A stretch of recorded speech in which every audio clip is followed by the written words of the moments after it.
he's getting a chance to play every day in the minor leagues, and I think people forget that he struggled mightily the last couple months of last season, that he didn't look great defensively. Yes, he is a vibe. He is a really great dude, and he's fun to talk to, and he brings great energy to the team, and that's I think what draws people to him so much.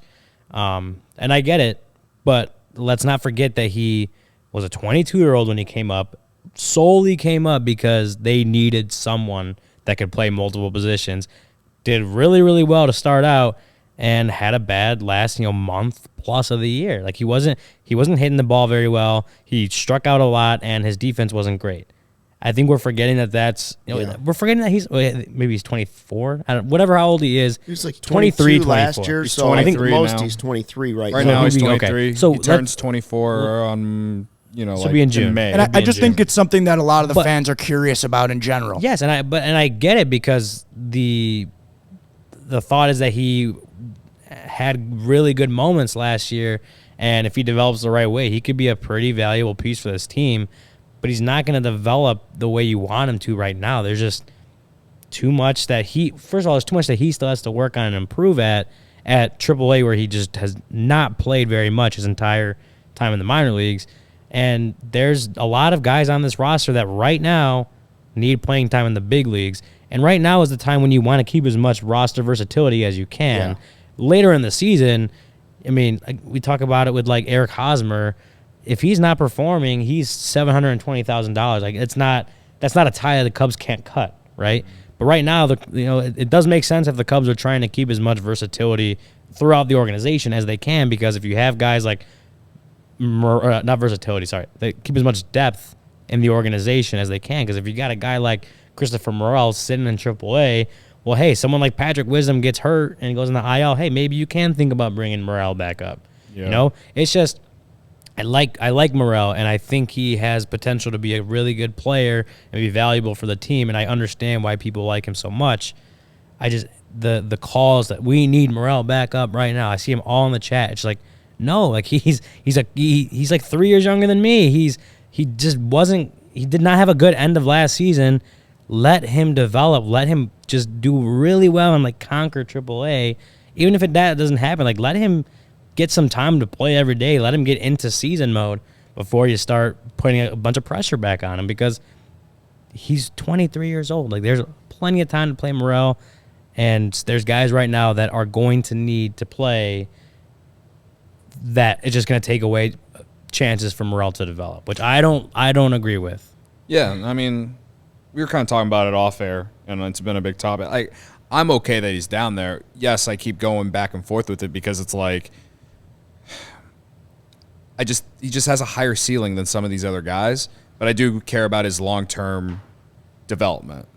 And we talked about before about some of the guys from the old core. Like, did the Cubs call up some of these guys way too early and stuff like that?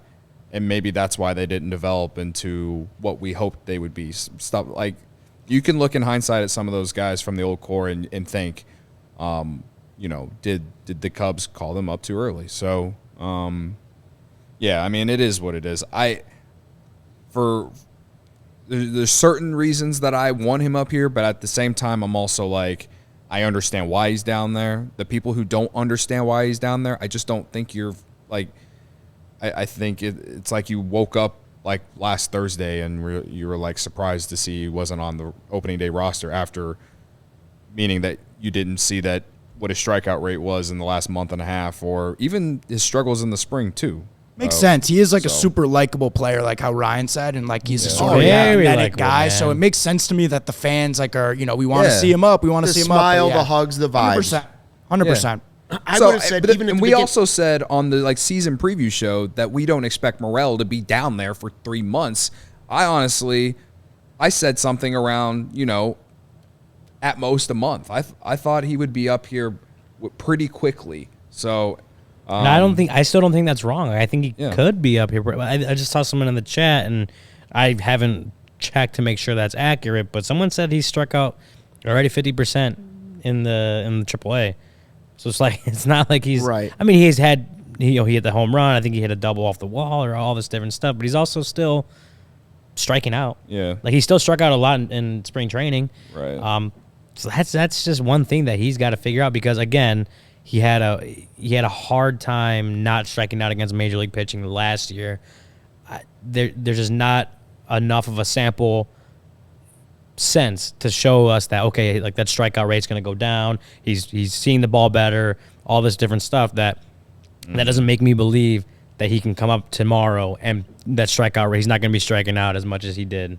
Because we know he struck out a lot last year, and that shows you that major league pitching is tough, and especially when they get more data against you, they understand how to attack you, and that makes it. So again, he had a great first few weeks, but then as they got more and more data and figured out how he ticks as a hitter, pitchers got better game plans on how to attack him, and he didn't adjust to it.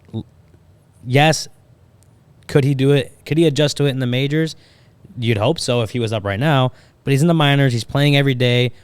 He's still striking out a lot, so you hope he improves on that in AAA right now before you bring him up and see if he can do it again in the major leagues. I like Morel. I don't think he should be in AAA forever, but he has things to improve on, and people are like forgetting that he did have pretty big flaws in his game last year. And let's pump the brakes. Like he can still be a special player. Because Morel wasn't on the team is not the reason they lost this game tonight. No. Morel had nothing to do with losing to the Reds tonight. You can be pro Patrick Wisdom, you can be pro Rios getting a shot to get some opportunities, and still be pro Christopher Morel. It doesn't have to be one or the other at this point right now. Yeah. Nobody has proven that they're the guy. I was very much into Morel making this team before spring training started. At the end, Same. Halfway through the offseason, I thought, man, Morel's going to be on this team. Yeah. After what he did, he deserves a shot. You know what? I thought the same thing about Sampson, but then things started to play out, and guys were added to the roster, and I looked at it and said, I can see how they're going to make this decision, and it might not be the worst thing for him. Yeah. Kyle Schwarber went down and got to be better. Ian Happ went down, turned out to be an all-star and a Gold Glover. Guys can go down for Javi went down, came back and was a better player. It doesn't mean he did anything wrong. There were flaws in his game. Are there flaws in the games of the guys that are up right now? Yes. But just live with it. See how it plays out for a couple months. If Morel deserves to be back, and when he deserves to be back, he'll be back on the team. I think it could end up being a really good thing for him, especially if he's struggling right now out of the gate. But again, that's a small sample size too. So everybody just... He's not struggling out the gate as far as like the hits and stuff, but... Just relax. Every roster, I know we're all worried about, can this team compete for a wild card, whatever. Let it play out a little bit.